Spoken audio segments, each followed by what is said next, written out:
मकड़ी, चींटी और जाला। एक मकड़ी थी।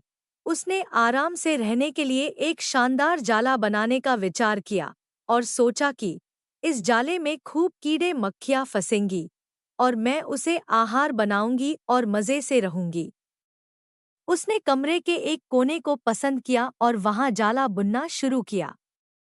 कुछ देर बाद आधा जाला बुनकर तैयार हो गया।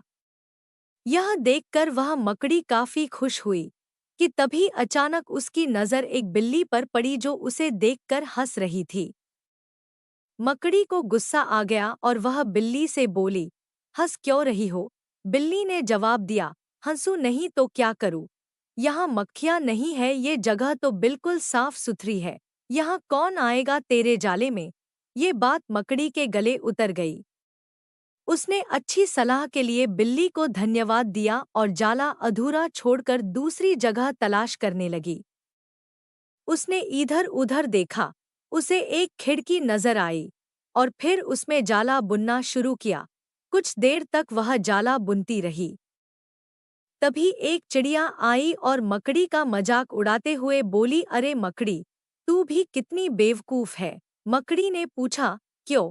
चिड़िया उसे समझाने लगी, अरे यहाँ तो खिड़की से तेज हवा आती है। यहाँ तो तू अपने जाले के साथ ही उड़ जाएगी। मकड़ी को चिड़िया की बात ठीक लगी और वह वहाँ भी जाला अधूरा बना छोड़कर सोचने लगी, अब कहाँ जाला बनाया जाए। समय काफी बीत चुका था और अब उसे भूख भी लगने लगी थी। अब उसे एक अलमारी का खुला दरवाजा दिखा और उसने उसी में अपना जाला बुनना शुरू किया। कुछ जाला बुना ही था तभी उसे एक कॉकरोच नजर आया जो जाले को अचरज भरे नजरों से देख रहा था। मकड़ी ने पूछा, इस तरह क्यों देख रहे हो? कॉकरोच बोला, अरे यहाँ कहाँ जाला बुनने चली आई, ये तो बेकार की अलमारी है। अभी ये यहाँ पड़ी है, कुछ दिनों बाद इसे बेच दिया जाएगा और तुम्हारी सारी मेहनत बेकार चली जाएगी। यह सुनकर मकड़ी ने वहां से हट जाना ही बेहतर समझा। बार बार प्रयास करने से वह काफी थक चुकी थी और उसके अंदर जाला बुनने की ताकत ही नहीं बची थी। भूख की वजह से वह परेशान थी। उसे पछतावा हो रहा था कि अगर पहले ही जाला बुन लेती तो अच्छा रहता।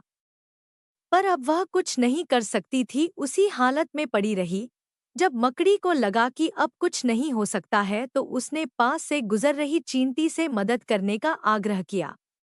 चींटी बोली, मैं बहुत देर से तुम्हें देख रही थी। तुम बार बार अपना काम शुरू करती और दूसरों के कहने पर उसे अधूरा छोड़ देती। और जो लोग ऐसा करते हैं उनकी यही हालत होती है। और ऐसा कहते हुए वह अपने रास्ते चली गई और मकड़ी पछताती हुई निढाल पड़ी रही। दोस्तों, हमारी जिंदगी में भी कई बार कुछ ऐसा ही होता है। हम कोई काम स्टार्ट करते हैं। शुरू शुरू में तो हम उस काम के लिए बड़े उत्साहित रहते हैं, पर लोगों के कमेंट्स की वजह से उत्साह कम होने लगता है और हम अपना काम बीच में ही छोड़ देते हैं। और जब बाद में पता चलता है कि हम अपने सफलता के कितने नजदीक थे, तो बाद में पछतावे के अलावा कुछ नहीं बचता। Thank you for watching. Please hit the like button if you loved watching.